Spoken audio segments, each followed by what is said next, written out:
I already said that before. That impeachment is not going to work. Bakit nyo pa i-impeach si VP Sara? Sabi ko. Sa kadami-dami ng trabaho nyo, kayong mga senador at congressman, lalo na yung mga congressman, kadami-dami ng problema ng bayan, unahin nyo pa talaga ang pagpapatalsik sa Vice President. Sinabi ko na yan noon pa. Ano naman pala ang ebidensya nyo? COA? Nakita ko yung testimony ng COA auditor sa House. Nakita ko sa video Anong sinabi niya? Or na document na hindi po nila na-submit or nag-submit sila pero hindi po sufficient siya to answer the requirement of the joint circular. Sinabi ba niya may final na disallowance? Hindi niya sinabi Na nagtatanong, bakit hindi dapat ituloy itong impeachment trial, Attorney Sal? Nakakalimutan nila yung importance ng legal basis para ituloy itong impeachment trial. O kasi ang ating saligang batas, hindi po sinabi, tuloy mo yan. Di ba? Ituloy mo trial. Teka muna. Nasa saligang batas din natin, nabigyan mo ng due process. Anong ibig sabihin ng due process? Kailangan sumunod ka sa regla. Ano ba ang regla? Bago ka tumanggap ng demanda, kaya nga hindi ba yung pag nagdemanda sa piskalya, tinitingnan nila kung may probable cause. Tapos pag sa tingin nila meron, ipapile nila sa hukuman. Ang judge mismo, sa saligang batas, tinitingnan na may probable cause ba ito bago ako mag-issue ng warrant. Kailangan dumaan doon sa isang process hindi basta tuloy-tuloy. Maliban pa sa sinabi mo, sayang ang panahon. Sayang ang panahon, sayang pa pera. Not only that, it is so divisive. It creates schism. In fact, it has already created a schism or a division sa mga puwersa dyan dito sa ating bansa. So sa halip na bigyan mo ng pansin yung mas pangangailangan ng mga kababayan natin, ang dating sa serbisyo publiko, doon ka magpo-focus sa pagpapaalis mo sa isang opisyal na groundless pa. Pero ang dapat history ng mga tao, bakit ganyan umarte yung mga Senador. Mga sinasabi ko mula sa poll, these senators, being politicians, will never reach their political future on a subject matter that will pull them down. Kasi alam nila na yung taong bayan ayaw sa impeachment kasi nagkaroon na ng survey dyan. The results of the election shows strongly that the people are against this impeachment and against the arrest, detention, and the jailing of President Duterte. Ayaw na nila. Pag kinontra mo yan, may problema kang malaki talaga. Proof ng election, Attorney Sal. Results ng election. Resulta ng nakarang election, Attorney Sal. Yung mga kumalaban kay VP Sara, marami sa kanilang hindi nanalo. You will fall. Malaking pagbagsak nila pag ikaw ay pumabor dyan sa impeachment. Kaya ngayon, naghahanap sila ng graceful exit. But having said that, constitutionally, pwede talagang mag-dismiss. Pero kung tatanungin mo si Inday Sara, tuloy nyo, siniraan nyo ako na siniraan para makita ng taong bayan ang pagka-inosente ko. But actually, Madam Vice Presidente, kahit na hindi ituloy yung impeachment, alam naman ng taong bayan na wala kayong kasalanan. Kasi nga, patagal nang tinatalakay yan sa Kongreso, pinakita na rin kung ano ebidensya nila, hindi naman ebidensya yun. Talagang sinisiraan ka lang, gusto ka lang tanggalin sa Panguluhan sa 2028. Kaya, ang tao, kahit na walang impeachment, alam na inosente ka, Madam Vice President Inday Sara. Samantala, Teresa, pag-usapan naman natin itong Senate presidency. Sinabi kasi ni Senator J.V. Hersito na mas makabubuti kung magkasundo na lang daw. Sa term sharing, sina Senator Cheese Escudero at dating Senate President Tito Soto sa pamumuno ng Senado sa 28th Congress. Pareho silang miyembro ng National People's Coalition o NPC at kapwa qualified. Ang kay Hersito, dagdag niya, mas maganda kung walang bangayan, lalo na't iisa ang partido nila at maraming suliranin ng bansa na kailangan harapin ng Senado. Itinuturing niyang normal yung usapin ng leadership tuwing may bagong kongreso. Kinupirma na rin ng ilang senador na lumalapit na sila Escudero at Soto sa mga kaalyado upang humingi ng suporta. Ayon naman kay Senator Amy Marcos, inalok din siyang tumakbo bilang Senate President. What's your take on that, Attorney Sal? Para hindi na lang mag-away si Senator Cheese and Senator Tito, why not si Amy Marcos daw, Attorney Sal? May offer naman daw sa kanya. Unang-una, yung tatlo, hindi na dapat maupo. Kasi, isa-isayin natin.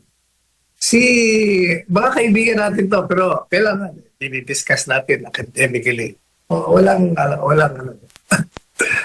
Kumbaga, hindi naman personalan to. Yung isa, naging Senate President, di ba? At kaya siya tumakbo daw uli dahil marami isang gustong gawin. O kaya isang anchor, nang ini-interview siya, tagal-tagal mo na sa Senado, ba't di mo ginawa yan? Ilang dekada ka na ba dyan? Ha? Hindi ba, siya ang pinakamatagal na naging senador. Ilang terms na ba yan? O pang-apat na dekada na.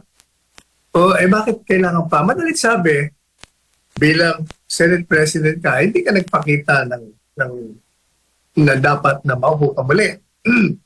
Yung isa naman, first time na Senate President, problematic na kagad.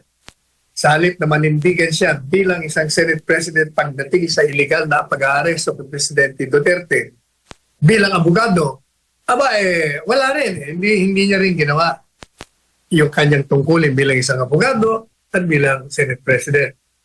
Yung isa naman, Sus Maria Jose, napakabalat kayo naman yan. Di mo pagkakatiwalaan yan. Di mo malaman kung palaging pansariling interes yan. Kaya hindi dapat pwede. Sino dapat? Ako, considering na yung majority, ilan ba majority? 13 senators lang. Sobra-sobra na eh. Bakit sobra-sobra na? Kasi yung mga nandiyan, gaya ng paulit-ulit yung sinasabi, yan, susunod yun sa kumpas ng taong bayan, ng tinig ng taong bayan. Ang taong bayan nagsalita, survey sa resulta ng eleksyon, na sila ay naninindigan with the Dutertes. Kaya nga yung mga kumontra, pumagsak lahat. So madalit sabi, yung mga narariyan, maliban pa dun sa nahalal na dati ng Duterte, maliban pa dun sa dati ng Duterte bago nagkaroon ng halalan pa. At yung mga iba na nakikita nila na pag kinontra mo yan, may problema tayo. Yung mga yan, talagang magdo-Duterte yan. Hindi yan boboto ng laban sa mga Duterte. So ano ngayon? Ibig sabihin, kayo, majority ng mga naniniwala sa pagka-inosente ni Inday Sara, naniniwala sa illegal na pagkaka-aresto, nakikinig sa boses ng taong bayan, dapat sa inyong ranggo magmula ang isang Senate President. Ba't di nyo gawin si Senador Bongo ang maging Senate President? O kaya si Senador Bato? O kaya si Senador Robin Padilla, o kaya si Win Gatchalian. Yan naman yan naman Senate President. Hindi naman kailangan ng sobrang galing mo dyan. Kasi pag-aaralan mo ng rules, magpipreside ka eh. Magpipreside ka lang. Kailangan alam mo rules. And these people that I mentioned, can just study them.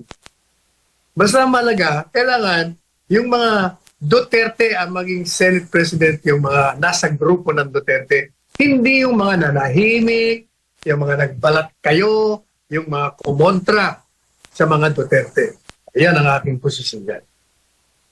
Maraming salamat, Attorney Sal. Samantala, Attorney Sal, sa ibang issue naman, nais sa Senator Jingo Estrada na tanggalin na lang ang senior high school sa ilalim ng K-12 program sa pamamagitan ng Senate Bill 3001. Layunin ang panukala na gawing mas simple at epektibo ang sistema ng edukasyon habang pinapanatili ang kalidad na naaayon sa pandaigdigang pamantayan. Sa ilalim nito, iminungkahi ni Estrada ang isang taong kindergarten, 6 na taon na elementary at 4 na taon na high school.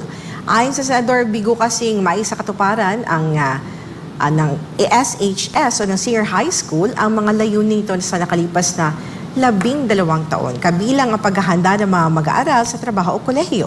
Binanggit din niya ang mababang employment rate ng SAH graduates at ang pagka-overwork ng mga guro at estudyante.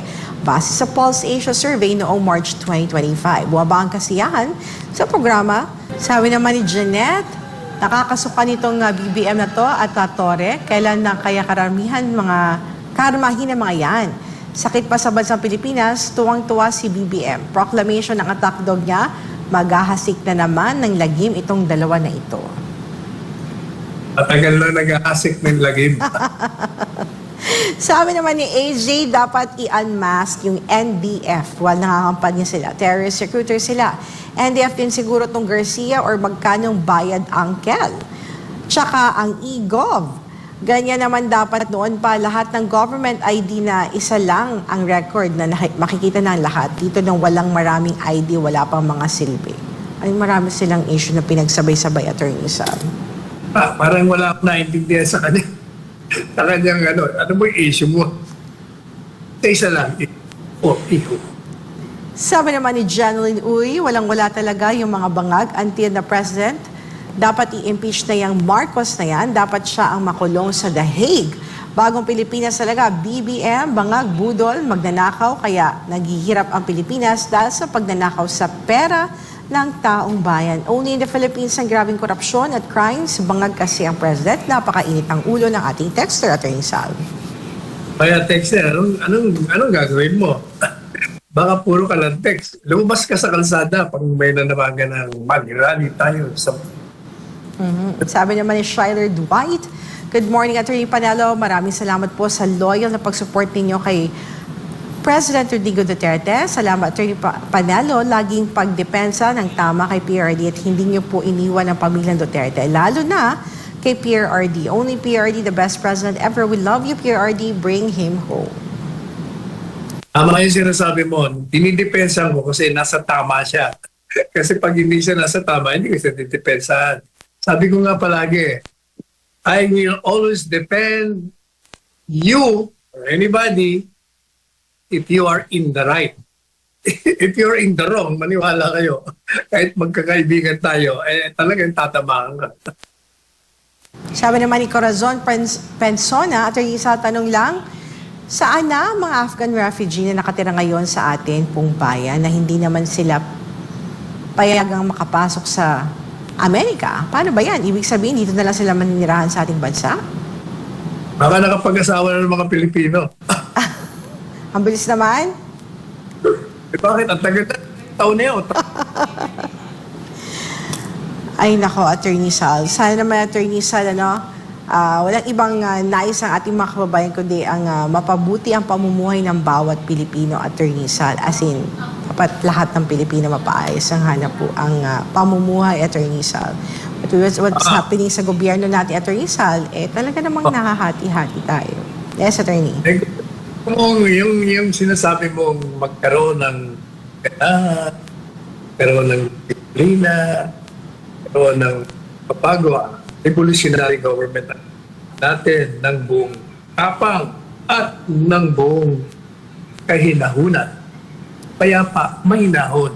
Pero hindi tayo magsasawalang tibo. At pag may nananawagan na mag-rally tayo, labas tayo sa kali. Alam mo na, every time na lang, yun ang tanong sa akin, kailan na makakabalik si Presidente Duterte?